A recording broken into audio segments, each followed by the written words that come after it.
ഡയോഡിൻ്റെ terminals, അതായത് പോസിറ്റീവും നെഗറ്റീവും ആനോഡും കാഥോഡും എങ്ങനെ മൾട്ടിമീറ്റർ വെച്ച് ചെക്ക് ചെയ്യുന്നുള്ളതാണ്.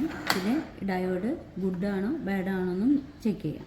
അപ്പോൾ ഇത് നമുക്കിങ്ങനെ നേരിട്ട് തന്നെ കാണുമ്പോൾ വ്യൂ ചെയ്യുമ്പോൾ തന്നെ ആനോഡും കാഥോഡും ഐഡൻറ്റിഫൈ ചെയ്യാം. അതിന് ഈ റിങ്ങുള്ള ഭാഗം കാഥോഡ്, ഇത് ആനോഡ്, അതായത് റിങ്ങുള്ളത് നെഗറ്റീവ്, കാഥോഡ്, റിങ്ങില്ലാത്തത് ആനോഡ്, പോസിറ്റീവ്. ഇത് ചെക്ക് ചെയ്യേണ്ടത് മൾട്ടിമീറ്ററിൻ്റെ ഈ ഡയോഡ് എന്നുള്ള സിമ്പലുള്ള പോയിന്റിലിടാം, അതായത് കണ്ടിന്യൂറ്റീൻ്റെ ഭാഗത്ത് ഇടാം. എന്നിട്ട് ഒരു ഡയറക്ഷനിൽ ഇപ്പം ഒരു ലെഗിൽ പോസിറ്റീവും ഒരു ലെഗിൽ നെഗറ്റീവും പിടിക്കുന്നു. ഇപ്പോൾ ഇതിനകത്ത് കണ്ടിന്യൂറ്റി കാണിക്കുന്നുണ്ട്.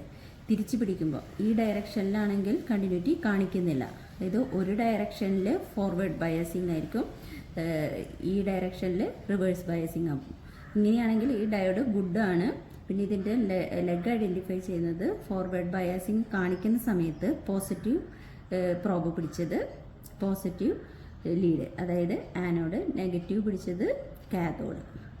ഇനി രണ്ട് ഡയറക്ഷനിലും, അതായത് ഈ ഡയറക്ഷനിൽ ഇപ്പോൾ കണ്ടിന്യൂറ്റി കാണിച്ചു, അതേപോലെ ഈ ഡയറക്ഷനിലും കണ്ടിന്യൂറ്റി കാണിക്കുന്നുണ്ടെങ്കിൽ അത് ബാഡാണ്, ഡയോഡ് ബാഡാണ്, അത് ഷോർട്ട് എന്ന് പറയാം. ഇനിയിപ്പോൾ രണ്ട് ടെർമിനലിലും കണ്ടിന്യൂറ്റി കാണിക്കുന്നില്ലെങ്കിൽ രണ്ട് ഡയറക്ഷനിലും ഇങ്ങനെ പിടിക്കായാലും ഈ ഹൈ തന്നെയാണ് നിൽക്കുന്നുണ്ടെങ്കിലും ബാഡാണ്, അതായത് അത് ഓപ്പൺ. ഓക്കെ.